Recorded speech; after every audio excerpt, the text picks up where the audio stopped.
Hey everyone, Steve here from 11, a channel where we talk about lucrative investment strategies and opportunities based on the requests from the 11ish collective.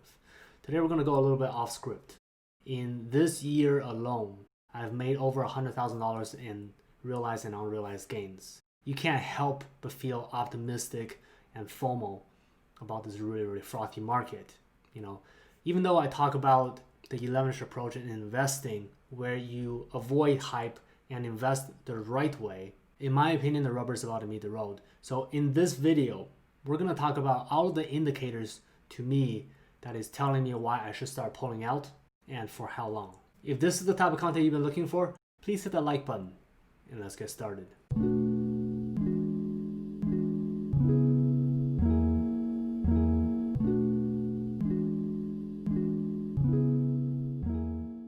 Just to give you a little bit of context, recessions are cyclical. They are unavoidable for a healthy economy, the world and the local economy. The only real variable is when it will happen and how big. How big is the dip? During the beginning of a recession, it's in a way a mass hysteria event. So everything is going to drop. Historically speaking, everything is basically going to drop.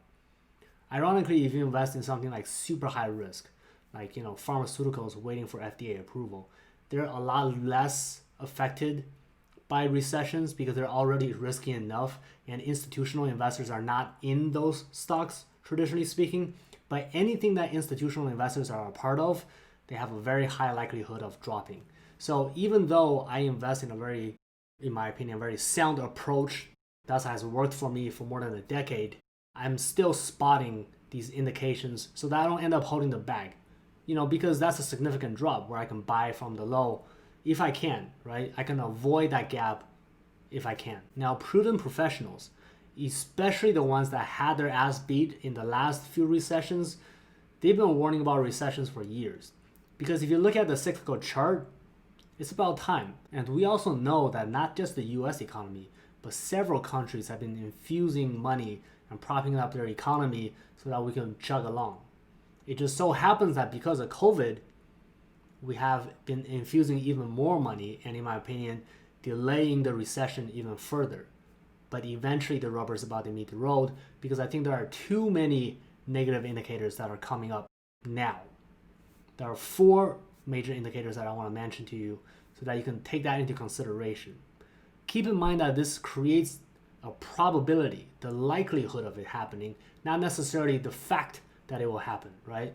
And the key thing to understand here is that uncertainty, or rather the probability of something bad's going to happen, will create the potential for the stock market to crash because institutional investors or professional investors who are investing with hundreds of millions of dollars, they hate uncertainty. Now, the first indicator is that there is an unprecedented number of IPOs and SPACs going live right at this short amount of time. And the key thing to notice is that the quality of the IPOs and SPACs are, in my opinion, going downhill. Not all of them should be going IPO. A lot of them are vaporware, and they're doing this to collect funds to build their own bankroll so that they can leverage this frothy market to cash out and also to build enough bankroll to outlive an event like the recession. This happens basically every time during the beginning of a recession. So that is indicator number 1. Indicator number 2 is that COVID in itself is already bad enough, but the likelihood of a second spike is pretty high now. In the beginning, I thought that, with good practice, we can probably keep things in control. But the fact is, if you look at the EU, they're trying to reopen and they're constantly reclosing because, their attempt is met by challenges of a resurgence of COVID. So that makes me think that COVID number 2, a second dip, is possible. It's possible that the COVID immune companies, the companies that benefit from COVID, like remote productivity and gaming and e-commerce, they might actually get a spike out of a second COVID dip, but it's, again, an uncertainty. And do you really want to be holding the bag when this uncertainty is playing out? I sure as hell don't. The third indication to me is that we're hearing more and more about unemployment and bankruptcies. The companies that were holding off on going bankrupt, they're now having to go bankrupt, right? And the companies that are holding off on layoffs, they're doing massive layoffs. Just look at Disney alone. I mean, like, that is one of my favorite companies. I think they have huge potential. They have a great business roadmap for the next 5-10 years. Even they have to do massive layoffs. And so that in itself, I think will trickle up eventually. But the bad news themselves might send us into a recession sooner rather than later. And lastly, I think the event that has the biggest potential of triggering a recession is this presidential election. Now, several people I spoke with believes that if we elect a Democratic president, it will potentially be bad for the economy because there's a lot more socialistic, a lot more taxes, and therefore bad for the economy. Now, I don't necessarily believe that, but a lot of rich people believes that. And if you believe that a lot of rich people believes that, then there is a possibility that it's going to fuck with the economy, right? Because that has nothing to do with the truth. Especially in a frothy market, it's a lot of emotions being invested into the stock market, and it can potentially trigger issues. And this is the primary driver for me starting to do my adjustment right now. It's becoming more and more serious because I have been talking about this in the past, but it is now becoming more and more serious. I want to essentially exit between 30 to 60% of my position before the election kicks in, because this uncertainty, it is concerning to me. And on top of all of the other issues that I've mentioned, it is super concerning. And so I'd rather not end up holding the bag if I don't have to. If you feel like there's this fear of missing out that you just can't get around, then I recommend that you invest in office productivity, because a company like Microsoft will never go away. DoD, because wars and unrest and all of that shit, it just always happens. So I recommend Lockheed Martin.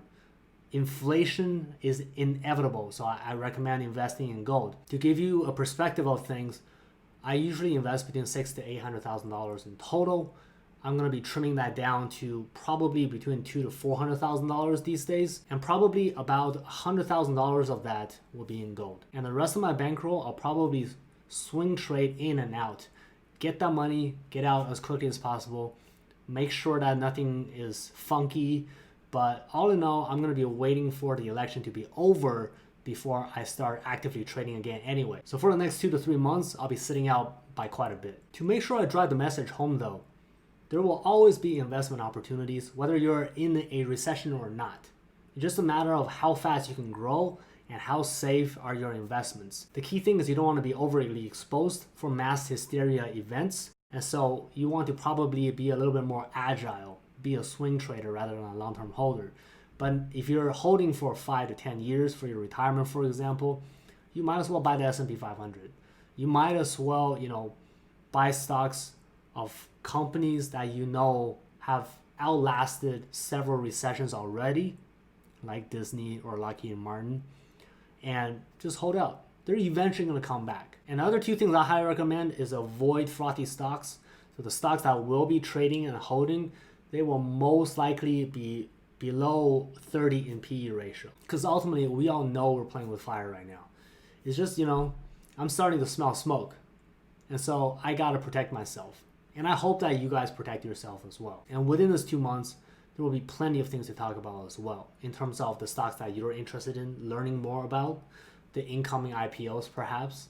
You just want to know a little bit more about the business, be prepared to invest in it, because realistically, on the safer side, you should be investing in an IPO 6 months after they go public anyway, because that's when the employees sell off. This is what I want to share with you guys. I hope you understand where I'm coming from. If you have any questions or concerns, please leave me a note.